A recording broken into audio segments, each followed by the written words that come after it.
Fíjate vos que arrancamos sin técnico prácticamente, arrancamos mal el campeonato y después bueno tuvimos una charla y decíamos, escuchame, con el equipo que tenemos que salir campeones. Estaba el Mono Lía, que era el presidente, si no hubiera sido por el Mono, no sé, no ganábamos el campeonato tampoco, porque era la inyección anímica que teníamos el Mono, ¿viste?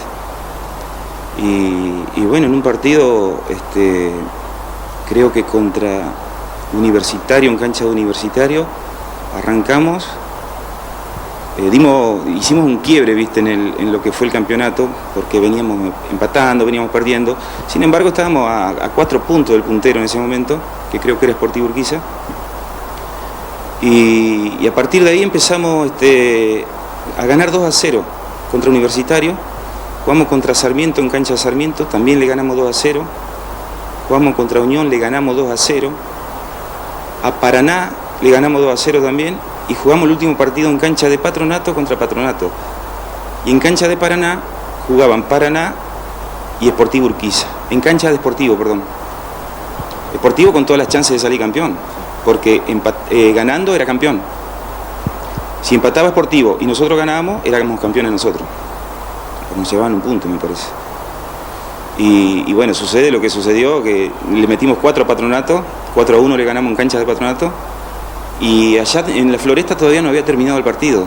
O sea que agarramos la radio, nos sentamos en el medio de la cancha a escuchar el partido, que por ahí hay una foto, ¿viste? Que recuerda el momento ese. Y ganaba Paraná 3, arrancó perdiendo Paraná 2-0, me parece. Lo dio vuelta, le ganó 3-2 Paraná, y sobre la hora empatada Sportivo Urquiza 3-3. Termina el partido, salimos campeones nosotros, no sabés lo que fue. Era de novela eso. De novela, fue una película realmente. Topo y a cancha llena, ¿no? En esa época. No, ¿No tanto? No, nada que ver. No, muy poca gente nos acompañó, me acuerdo ese año. Como que había perdido las ilusiones del equipo, viste, la gente. ¿Aún estando ahí peleando los primeros lugares? Los seguidores fieles siempre estaban, por supuesto, gente grande, algunos pibes.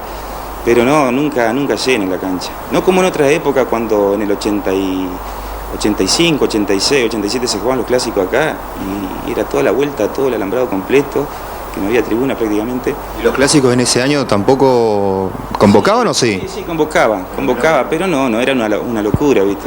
Pero por eso te digo, en aquella época, 85, 86, iba más gente que después en la década del 90. Pero sí, fue un lindo recuerdo la del 96, porque fue la primera vez y única vez hasta ahora que Cultural salió campeón de la A. Te diste el gusto de formar parte de la historia y jugando defensor.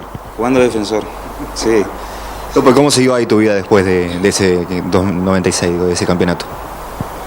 Y bueno, después hubo 97, 98, no me acuerdo, descendió Cultural.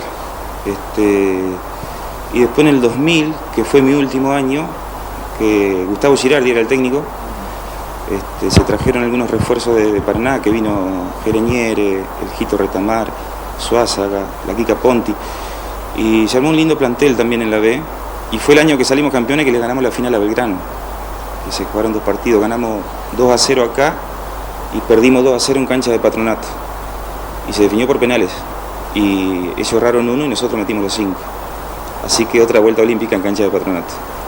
No sé si hay, creo que pocos jugadores dan 2 vueltas olímpicas en la cancha de Patronato, ¿viste? Y tuve la suerte de poder hacerlo. ¿Qué jugadores te han marcado en tu trayectoria? Pasando por Colón, por Chacarita, por Banfield, digo, ¿con quién has compartido vestuario y te ha dejado algo marcado realmente en tu vida como futbolista?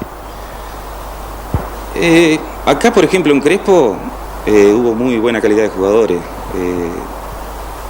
El Girardi, por ejemplo, el Gustavo y el Pucci, espectaculares, excelentes jugadores. Lo de la Chicha Diel, metedores como Garrafa, por ejemplo, así chiquito como es. El Correntino Silva, gran goleador, con el cual hacíamos una gran sociedad, nos entendíamos muy bien, ¿viste? Sobre todo en las pelotas aéreas, en los córneres. Ya sabía dónde cada uno iba a picar. Y bueno, después el Ete, una gran solvencia atrás en el fondo, un gran arquero, el Dani Weigel. Por ahí me olvido de algunos, qué sé yo, pero hubo grandes jugadores acá.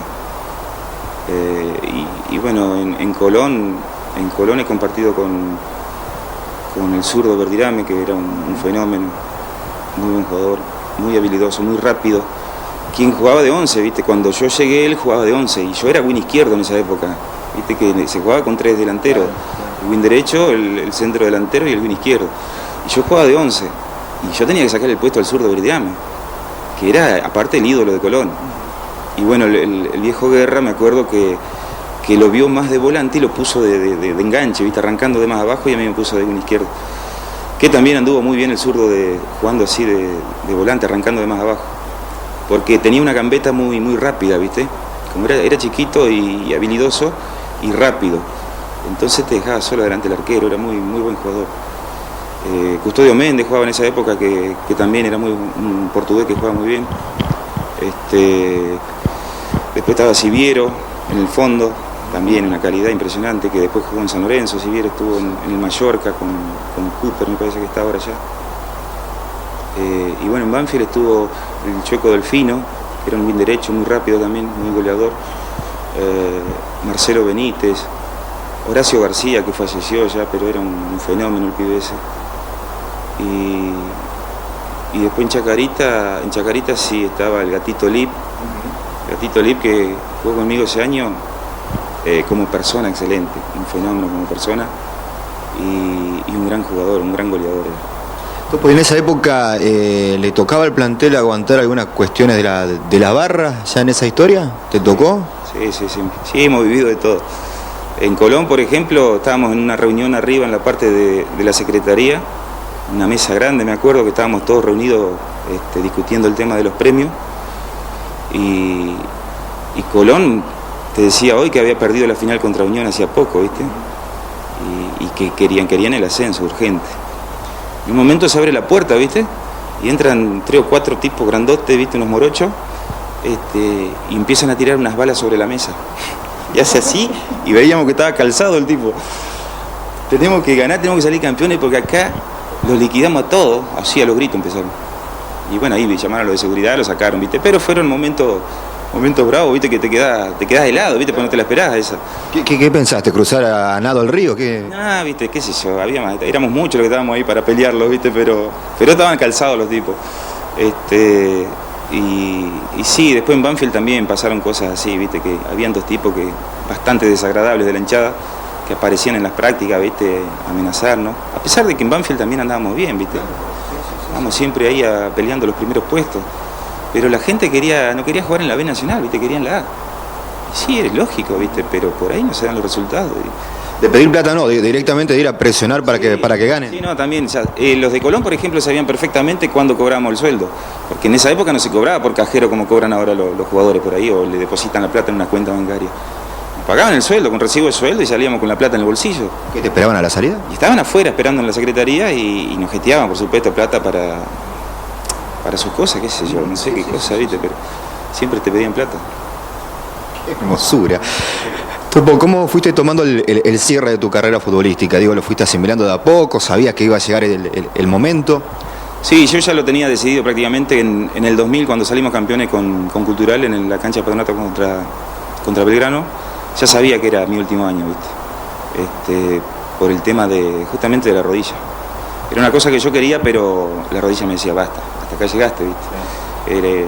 Sufría mucho, ¿viste? Porque yo jugaba, por ejemplo, el sábado o el domingo, y pasaba toda la semana laburando con un dolor impresionante, sabiendo que tenía que practicar de vuelta, y no podía, ¿viste? Me subía a la camioneta a laburar y me acordaba todo el tiempo de la rodilla, ¿viste? Era muy difícil. Entonces ahí tomé la decisión ya directamente de abandonar el fútbol. 34 años creo que tenía, 35, 34. Voy y vengo en la trayectoria y vuelvo al debut. ¿Qué te acordás de tu primer partido? ¿Tenés algo todavía en la memoria del primer partido como futbolista? En primera división, ¿no? En primera de acá. De acá, en Cultural. Y sí, fue el torneo que salimos en el 83, que ascendimos. Yo era suplente del Masi. El Masi, un fenómeno. También ese me olvidé de nombrarte hoy. El Masi fue uno de los mejores jugadores que he visto también, el Masi Lía. Medio vago, ¿viste? Pero jugaba muy bien. Y bueno, imagínate, yo lo veía de afuera, al Masi, al Landi, al Darito, el Tornillo, unos jugadores impresionantes de muchos años de trayectoria, y que estaban llegando ya a su fin, ¿viste? Entonces me tocaba ser suplente del Masi. Y el Ángel Zapata jugaba de 11 y en un partido contra Neuquén, acá en cancha de Cultural, Nuchi Yaco, el técnico, me llama y me dice, vas a entrar. O sea, ¿de qué? La adrenalina full. Con 15 años, imagínate. Y bueno, sale el Ángel y entro yo, ¿viste? Y ese fue mi debut, ¿viste? Toqué creo que 2 o 3 pelotas toqué, ¿viste? Faltando 10 minutos, 15, no sé cuánto faltaba. Pero esa fue la primera vez que entré a la cancha para jugar en primera. ¿Le llevaste la punta de alguna indicación? ¿Tenías en la cabeza, digamos, lo que te decían, qué tenías que hacer dentro del campo de juego? ¿O querías salir a jugar y nada más? Por supuesto, y siempre fiel en esa época a hacerle caso al técnico. Qué cosa más tarde no corría, ¿viste? Te decían algo y yo hacía cualquier otra cosa, ¿viste? Claro. Pero sí, cuando eras chico, ¿viste? Generalmente hacía lo que te pedía el técnico. Sí, siempre jugaba ahí de win izquierdo, bien abierto sobre la